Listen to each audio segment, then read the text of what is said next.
फवाद, अब सबसे पहले तो ये जो बैकडोर राब्तों की बात थी, को मुलाकातों की बात हो रही थी, इमरान खान साहब कहते हैं हो भी रहे हैं, नहीं भी हो रहे, लेकिन इनसे निकला नहीं है कुछ, ये क्लैरिटी नहीं हुई।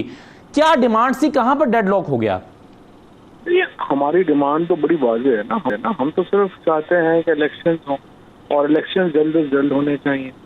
और 2 दफ़ा जो अवाम है वो ये नैरेटिव दे चुके हैं, वो ये बयानियाँ दे चुके हैं, इस हक में फैसला दे चुके हैं, पहले पंजाब के इलेक्शन में और अब कल के इलेक्शन में। अवाम, पीपल हैव स्पोकन। लोगों ने इमरान खान का जो मुतालबा है कि मुल्क में फौरी तौर पर नए इंतखाबात कराए जाएँ, उसके हक में जो है वो वोट किया है। और यही वो मुतालबा है जो हमारा इस हुकूमत से भी है और इदारों के साथ भी हमेशा यही बात करते हैं।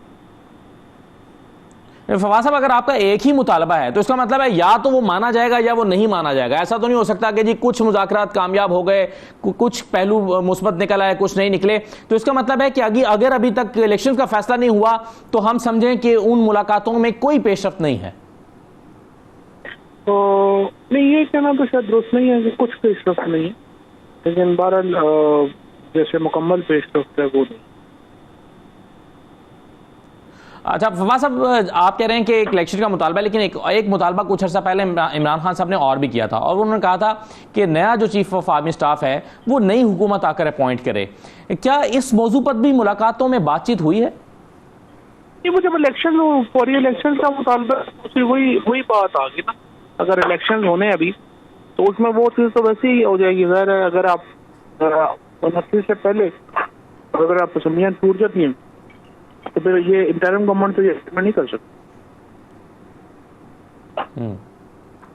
सही है। तो फवाद साहब, इस पर ये मतलब ये मौजू तो है आपका बातचीत का, या इस पर आपने कोई आप लचक का मुजाहरा किया है? क्योंकि लग ये रहा है कि नई जो मौजूदा हुकूमत है शायद यही नया आर्मी चीफ लगाने जा रही है। देखिए, हमारी इम्पोर्टेंट हमारे लिए इलेक्शन है। ये जो आर्मी चीफ का तो एक मुतालबा हमारा ये है ना कि जो लगाने वाले हैं उनको लेजिटिमेसी तो हो ना। अब आप देखें कि 2 इलेक्शन हुए हैं, दोनों में ये बुरी तरह हारे। ये गवर्नमेंट इलेक्ट होके नहीं आई हुई। 84 सीटों वाला बंदा प्राइम मिनिस्टर बना हुआ है, 155 सीटों वाला जो है वो अपोजिशन में है, और इस हुकूमत की ना लेजिटिमेसी है ना इलेक्टेबिलिटी है, और ऑक्शन के ऊपर ये गवर्नमेंट में बैठे हुए हैं। तो इस तरह की हुकूमत अगर आर्मी चीफ जैसे अपॉइंटमेंट करेगी तो जाहिर है कि उससे जो कंट्रोवर्सी है वो पैदा होगी, और उससे बचने के लिए जरूरी है कि आप नए इलेक्शन करवा दें। फवाद साहब, नए इलेक्शन का फैसला शायद मौजूदा हुकूमत ने करना है और शायद लंदन में होना है, तो आप मौजूदा हुकूमत के साथ तो राब्ते में है ही नहीं, या बातचीत चल ही नहीं रही है, तो ये फिर इसका फैसला कैसे होगा? क्या हुकूमत जो है वो ये फैसला लंदन में ही होना है, ये तो तय है? फैसला तो लंदन में तो नहीं होना। फैसला तो जाहिर है हमारे जो इदारे हैं जो इस हुकूमत को जिन्होंने सपोर्ट किया है वो तो उन्होंने करना है, और वो भी अगर अपना लंदन वालों की कॉन्सेंट ले लेंगे। हम तो चाहते हैं कि बेस्ट तरीका तो है भी ये कि हुकूमत, इदारे और जो मौजूदा अपोजिशन है यानी हम लोग हैं, एक दूसरे को स्पेस दे के आगे बढ़ें और चीज़ें जो हैं वो बेहतर करें। आप कॉन्सेंट लेने की बात कर रहे हैं फवाद साहब, अगर नवाज शरीफ साहब लंदन में नहीं मानते तो फिर इदारों का रोल क्या हो सकता है? अगर वो नहीं मानेंगे तो इदारे क्या कर सकते हैं? इदारों का काफी प्रेशर है। ये हुकूमत जाहिर है कि अपने पाँव पर तो नहीं खड़ी ना, ये तो डंडे से सर पर खड़ी है। डंडा किसी से हट गया तो हुकूमत वैसे किसी। अच्छा फवाद साहब, लॉन्ग मार्च के हवाले से मैं कुछ बात करना चाहता हूं आपसे। लॉन्ग मार्च, आरिफ अलवी साहब, ऐसा एक तासुर भी था, कहा भी गया था कि आरिफ अलवी साहब ने एक इंतहानी कराई है, कहा है कि ज़रा रुक जाएं, कुछ चीज़ें मुस्बत समत में जा रही हैं। अब क्या हातमी ये फैसला हो गया है कि अब लॉन्ग मार्च में जाना ही है या कुछ वक्त और देना है? अभी कोई इम्कानात हैं? अगले कोई 5-7 दिनों में पता चल जाएगा, 2-4 दिनों में कि क्या अल्टीमेटली बनेगा। हमारी ख्वाहिश तो यही है कि एक मुल्क में हम इलेक्शन की तरफ बढ़े और फसाद के बगैर बढ़े। फवाद साहब, आज कल के जो इलेक्शन के रिजल्ट्स आए हैं उसके बाद आज जो प्रेस कॉन्फ्रेंस हुई है राना साहब की, बाकी लोगों की, उसमें उन्होंने बड़ा वाज़ेह कर दिया कि भाई इलेक्शन में जाने का फैसला हमने करना है और ये इलेक्शंस वक्त पर होंगे। तो फिर जब 2 टोक मौक़िफ़ हुकूमत का सामने आ गया है तो फिर आप किस लिए वक्त देना चाहते हैं? देखिए फैसला हम राणा साहब को तो वक्त नहीं ना दे रहे, जिन्होंने फैसला करना है उन्होंने फैसला करना है। राणा साहब को उन्होंने बताना ही है ना, राणा साहब कौन सा बेचारे अपनी बातें कर रहे हैं। और जिन्होंने फैसला करना है वो फैसला क्यों नहीं कर पा रहे?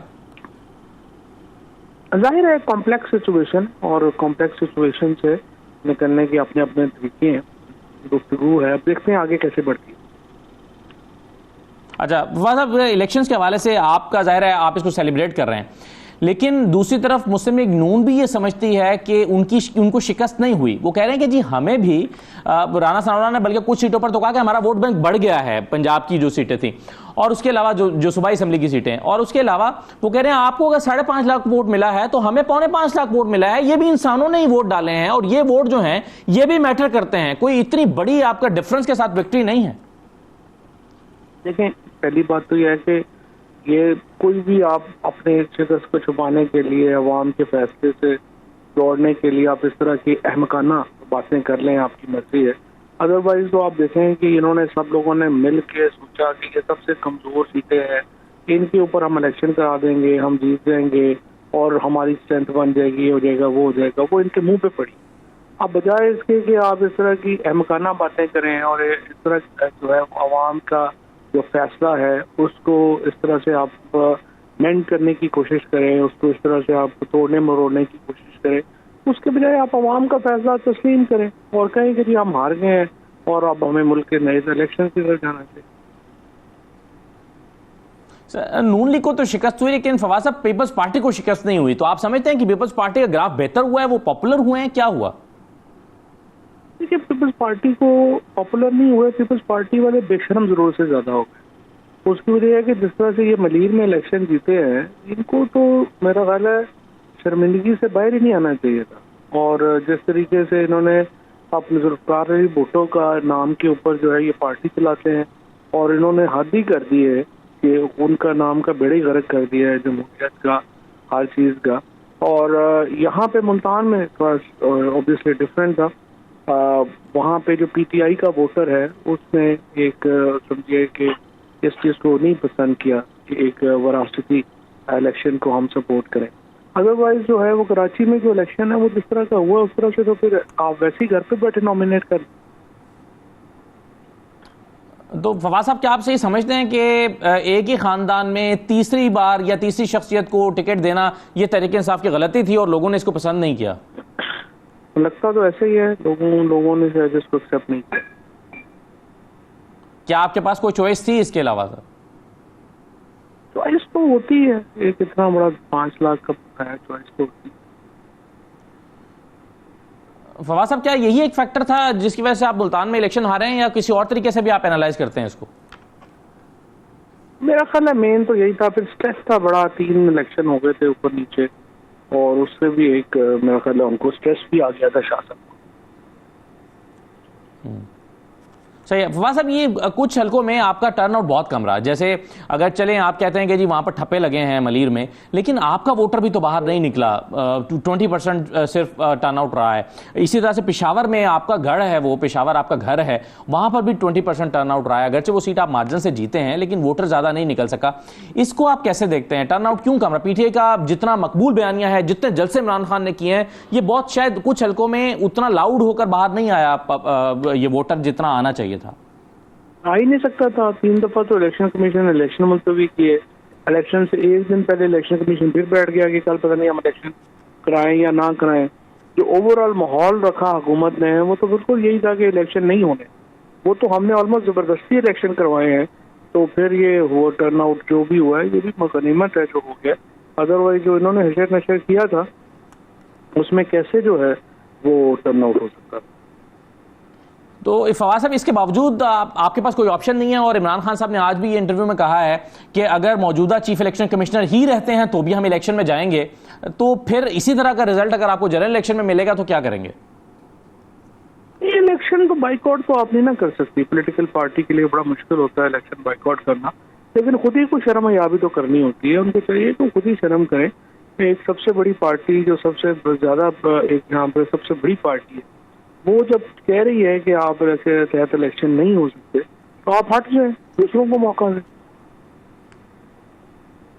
लेकिन फवाद साहब, उनको हटाने के लिए जो कानूनी रास्ते इख्तियार किए जा सकते थे, शायद वो भी तो नहीं किए गए हैं ना। उसकी क्या वजह है? कोई कानूनी है ही नहीं रास्ता। जो सुप्रीम जुडिशल काउंसिल में रेफरेंस पेंडिंग पड़ा हुआ है 3 दिन के ऊपर, वो दोबारा वो लगा ही नहीं कभी। वो ना हियरिंग होती है ना कुछ होती है। तो एक्चुअली अनफॉर्चुनेटली रास्ता है ही नहीं। यहाँ पे जजेस जो हैं उनका काम करने का तरीका हमारी तो समझ नहीं पाए रहे। कोई अपना आप रेफरेंस फाइल कर दें, वो रेफरेंसेस आते ही नहीं है, चक्कर ही नहीं है।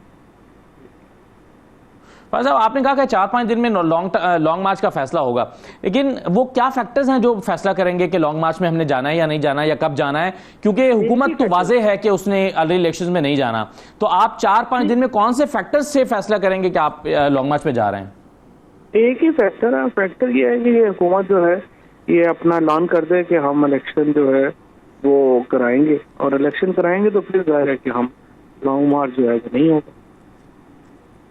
और अगर आप लॉन्ग मार्च में जाते हैं तो फवाद साहब, तो उसकी कामयाबी के इम्कान कितने हैं? 100%। आपको लगता है कि हुकूमत आपके लॉन्ग मार्च के नतीजे में चली जाएगी और हालात ऐसे पैदा हो जाएंगे? इंशाल्लाह।